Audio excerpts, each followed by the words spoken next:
Në surën Fatiha e lexojmë fjalën e Allahut, ai i cili bindet Allahut, në fjalën e Allahut na udhëzon në rrugën e drejtë.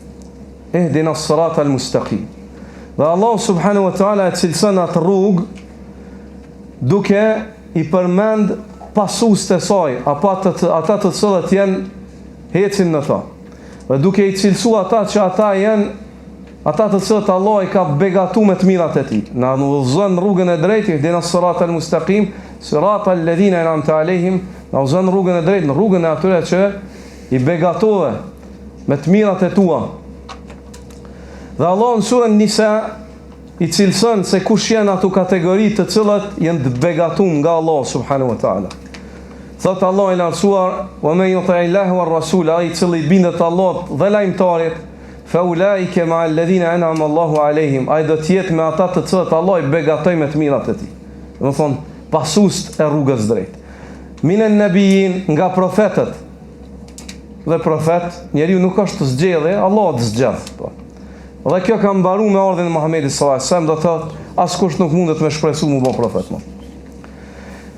Was-siddiqin, dhe të vërtetit, janë ata të cilët janë të vërtet. Fjalët e tyre dhe zemrat e tyre dhe veprat e tyre janë përputhshmëri me shpallën që Allah e ka shpall.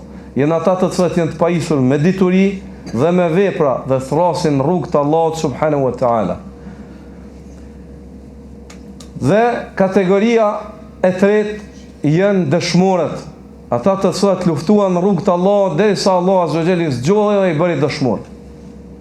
Dhe kategoria e katërt janë njerëzit e devotshëm, ata të cilët janë të virtytshëm, ata të cilët bojnë kujdes ndaj fjalëve të tyre, bindjeve të tyre dhe veprave të tyre, që ato të jenë në bindje, të ndërtuara në bindje ndaj Allahut dhe profetit sallallahu alaihi wasallam.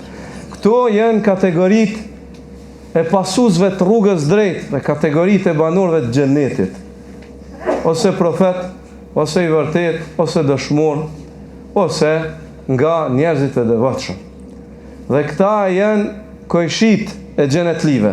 Në xhenet ose do t'i kesh kojshit të profet, ose njerëz të vërtet, sinqert, ose dëshmor, ose njerëz të devotshëm. Allah subhanahu wa taala na bëft prej tyre dhe na dhash sukses në bindje ndaj tij dhe bindje ndaj profetit sallallahu alaihi wasallam. Subhanakallahu bihamdik, ashhadu an la ilaha illa ant, astaghfiruka wa atubu ilaik. Faluatan inshallah.